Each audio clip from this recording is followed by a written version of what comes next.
안녕하세요, 리치노마드입니다. 벌써 24년의 마지막 달인 12월이 찾아왔습니다.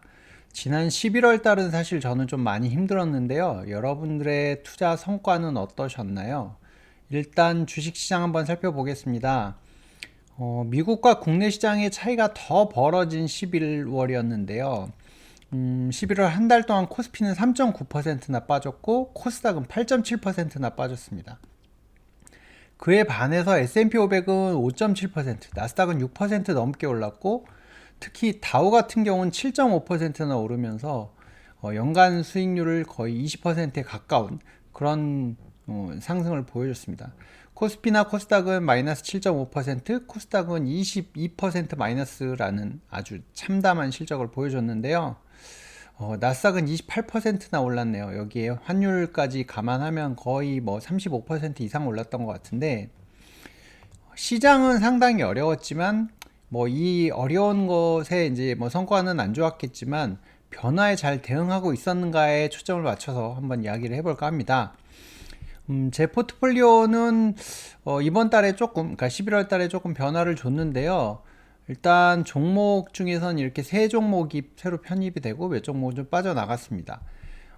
에이스 미국 빅테크 7 플러스 데일리 타겟 커버드 콜 상품이랑 지난달에 편입했던 타임폴리오 미국 나스닥 백 액티브가 이 종목 같은 경우는 단기간에 수익률이 굉장히 좋았거든요. 그래서 추가 매수하면서 저의 공격수들을 조금 더 강화하는 그런 전략을 썼습니다.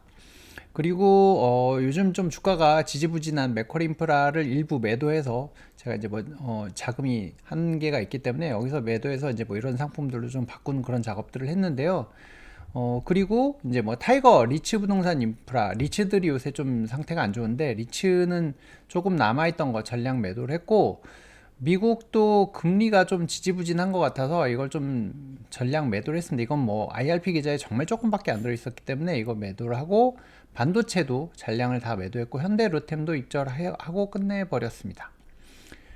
대신에 이제 새로 담은 것들이 미국 S&P 500 타겟 데일리 커버드 콜. 그냥 S&P 500을 살까 하다가 S&P 500도 사실 너무 많이 올라 있는 거 아닌가 싶은 생각이 들어서 어느 정도 행보 가능성도 좀 열어놓고 월 배당금을 좀 늘리기 위한 생각으로 이 커버드 콜 상품을 편입을 했고요. 이 미국 30년 국채 커버드 콜 액티브 대신에 이제 솔 미국 배당 미국채 혼합 50. 여기 이제 뭐 IRP에서 100% 담을 수 있고 여기에 이제 슈드가 좀 들어가 있고 미국채 10년물이 들어가 있어서 뭐 이것도 나름 요즘 흐름이 괜찮은 것 같아서 이걸로 바꿔버렸습니다. 그리고 이 이제 플러스 고배당주 위클리 커버드 콜 이거를 조금 많이 편입을 했는데요. 맥쿼리 인프라를 교체한 거죠. 이건 이제 뭐 6.8% 정도 배당률 나오는데 이건 거의 연간 15% 정도 배당이 나오고 그리고 더 좋은 점은 배당 소득세 이슈에서 조금 자유로운 이제 이 관련 영상 올려놨었는데 콜옵션 매도 차익에 대해서는 국내 주식을 베이스로 한 것들은 세금을 안 내거든요. 이제 그렇다 보니까 이번 달에도, 그러니까 11월 말일 기준으로 했을 때 한 143원인가 배당이 나오는데 세금을 한 푼도 안 냅니다. 그래서 좀 대체할 수 있는 상품이 되지 않을까. 그리고 요즘에 이제 금융주라든가 고배당주들이 좀 주가 흐름이 좋아서 요걸 좀 편입을 했는데 월 초에 넣었다가 괜찮은 것 같아서 조금 더 막판까지 수량을 좀 늘렸던 그런 상황입니다. 그래서 국내는 이렇게 좀 바꿔서 현재는 이제 8종목으로 압축을 했고요. 인도도 조금 그렇게 힘이 좋은 것 같지는 않아서 워낙 올해 많이 올랐기 때문에 올라오면 좀 정리를 해볼까 뭐 이런 생각을 하고 있습니다. 당분간은 이 종목들이 좀 안정적으로 가지 않을까 싶은데 또 마음이 바뀌면 이 커버드 콜이 아니라 그냥 S&P 500으로 바꿀 수도 있을 것 같고요. 하여튼 뭐 그런 상황입니다. 미국 종목들은 전체 포트폴리오는 크게 변화가 없는데 여기 이제 엔비디아가 조금 추가가 됐습니다. 예전에는 저희 아들내미 조금 갖고 있는 거에 살짝 넣었다가 이제 제가 조금 투자를 했는데요. 역시 제가 사니까 빠지더라고요. 좀 조정받고 있던데 어쨌든 종목 산 걸로 따지면은 PDI를 이제 추가로 매수를 계속 했고요. 다음에 엔비디아를 좀 편입을 했습니다. 그렇게 양은 많지 않지만 그래도 계속 엔비디아가 끌고 갈 거라고 생각을 했는데 오히려 이것보다는 이제 지금 소프트웨어 주식들이 조금 더 잘 가는 것 같기도 하고 전력 관련주들이 훨씬 더 잘 가는 것 같아서 엔비디아를 얼마나 갖고 갈지는 조금 고민을 해봐야 되는 시점 같습니다. 이제 좀 큰 변화라고 하면은 미국 주식 비중이 10월 말 기준으로 22% 정도 됐었거든요. 근데 32%까지 거의 10% 이상 올렸습니다. 국내 ETF를 포함해서인데요. 국내 아까 앞서서 보셨던 것 중에 미국 주식을 자산으로 하는 것들이 많았잖아요. 어쨌든 미국 주식을 30% 이상으로 올렸습니다. 그러니까 제가 트럼프 당선 이후에 이제 미국 중심의 이게 좀 더 강해질 거라고 예상을 하고 늘리고 있는데 다행히 미국 쪽은 괜찮은 상황입니다. 엔비디아가 제가 조금 고점에서 산 게 있어서 살짝 뭐 물려있긴 하지만 뭐 큰 금액은 아니어서 괜찮은 것 같고, 그리고 전체 배당주 비중이 오히려 10월 달보다는 조금 내려왔습니다. 이제 엔비디아라든가 아까 나스닥 100이라든가 뭐 이런 종목들을 조금 더 늘리면서 조금 비중이 바뀌었고요.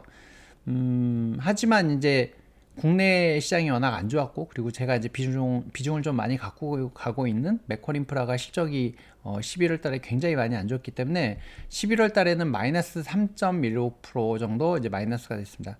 연간 누계로는 1.3%밖에 못 벌었습니다. 그나마 코스피는 마이너스 한참, 뭐 마이너스 폭이 7% 넘어간 데 비하면은 선방하긴 했으나, 뭐 하여튼 아쉬움이 많이 남는 숫자고요. 은행에 넣어놓는 게 나을 뻔했는데. 그런데 이제 그나마 다행인 게 저의 이제 정신승리이기도 합니다만, 금년에 실현한 수익은 거의 10%에 가깝습니다. 전년보다 금액적으로는 훨씬 더 많고요. 이제 그 얘기는 실현 수익은 9.8%인데 누계로는 1.3%, 이건 뭔 소리냐 뭐 하실 수 있겠는데, 전년 말 대비해서 평가손익은 좀 마이너스입니다. 이제 여기에 약간 뭐 숫자가 왔다 갔다 하는 게 숨어 있긴 한데 2월 달에 이제 뭐 배당금 나왔던 것들을 작년으로 넣냐 올해 넣냐 뭐 이건데, 뭐 어쨌든 뭐 그거 감안하더라도 올해 한 3% 중반대 뭐 이 정도밖에 못 벌은 상황이긴 합니다. 뭐 어쨌든 결론적으로는 평가손익은 마이너스인 형태고, 근데 그나마 현금을 좀 많이 빼서 대출도 갖고 좀 구조를 바꾼 부분이 제가 올해 했던 유일한 성과라고 볼 수 있고요. 일단은 뭐 성과가 매우 좀 안 좋았기 때문에 11월 달 같은 경우는 제가 변화에 잘 대응하고 있는가라는 차원에서 좀 한번 살펴보려고 하는데요. 성과로 봐서는 24년에 최악의 한 달이었습니다. 가장 그 성과가 안 좋았던, 수익률이 가장 나빴던 한 달이었고, 11월에 코스피가 3.9% 대비해서는 이제 3.15%로 나름 선방했다라고 볼 수는 있지만, S&P 500이 아까 말씀드렸던 대로 5.7% 상승을 했는데, 이런 거 고려하면 너무 아쉬운 거죠.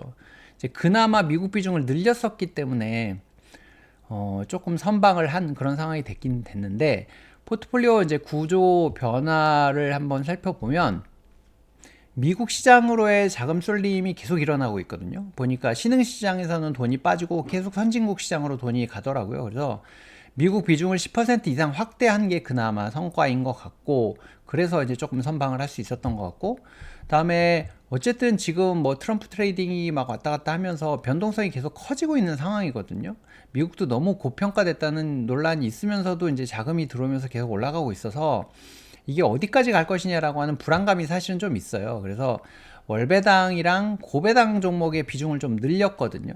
그래서 연간 배당금은 더 증가를 했습니다. 저희가 연초나 뭐 올해 중반은 대비해서 보면은 한 달에 수령하는 이제 그 월 배당금, 예상 배당금이죠. 뭐 연간으로 환산한 건데 12월 같은 경우는 월간 기준으로 해서 최고치로 만들어 놓은 그런 상황입니다. 그래서 조금 흔들리더라도 제가 버티고 갈 수 있는 힘은 만들어 놨기 때문에 그게 그나마 최악의 한 달 중에서는 유일하게 잘한 일이 아닌가, 저 스스로는 평가를 하고 있습니다. 여러분들은 어떻게 대응하고 계신가요? 변화에 정말 잘 대응하고 계신가요? 뭐 코인 투자를 해서 수익을 많이 내신 분들도 있고, 미국 중심으로 하신 분들은 흐뭇하게 웃고 계실 거고, 하여튼 그럴 것 같은데, 일단은 또 뭐 저는 이제 그 주식 투자도 주식 투자지만 이제 조금 다른 시도들을 해보고 있습니다. 11월 초부터 제가 부동산 관련된 강의를 수강을 하고 있거든요.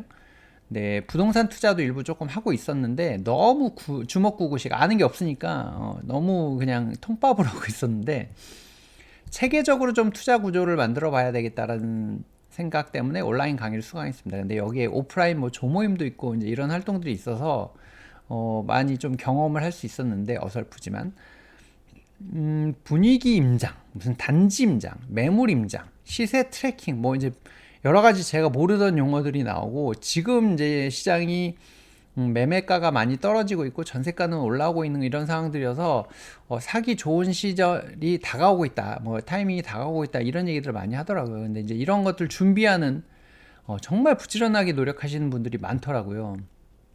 이 이제 뭐 일도 회사 일도 하면서 이런 공부도 하면서 그 와중에도 엄청난 독서를 하면서 내공을 다지는데 보니까 이제 부동산 투자는 호흡이 되게 길잖아요. 샀다가 뭐 내일 팔았다가 이게 아니니까 이 과정에 뭐 이제 가격이 흔들리고 여러 가지 이제 변수들이 전세가 빵꾸가 나고 여러 가지 변수들이 생길 때 이걸 버텨내려면 내공이 있어야 되니까 엄청난 양의 독서를 통해서 내공을 다지는 과정을 또 겪더라고요. 그래서 와, 이렇게까지 하는구나. 이 와중에 뭐 한 달에 책을 4권, 8권을 막 읽으라고 하는데 저는 제대로 쫓아가기가 너무 힘들었거든요.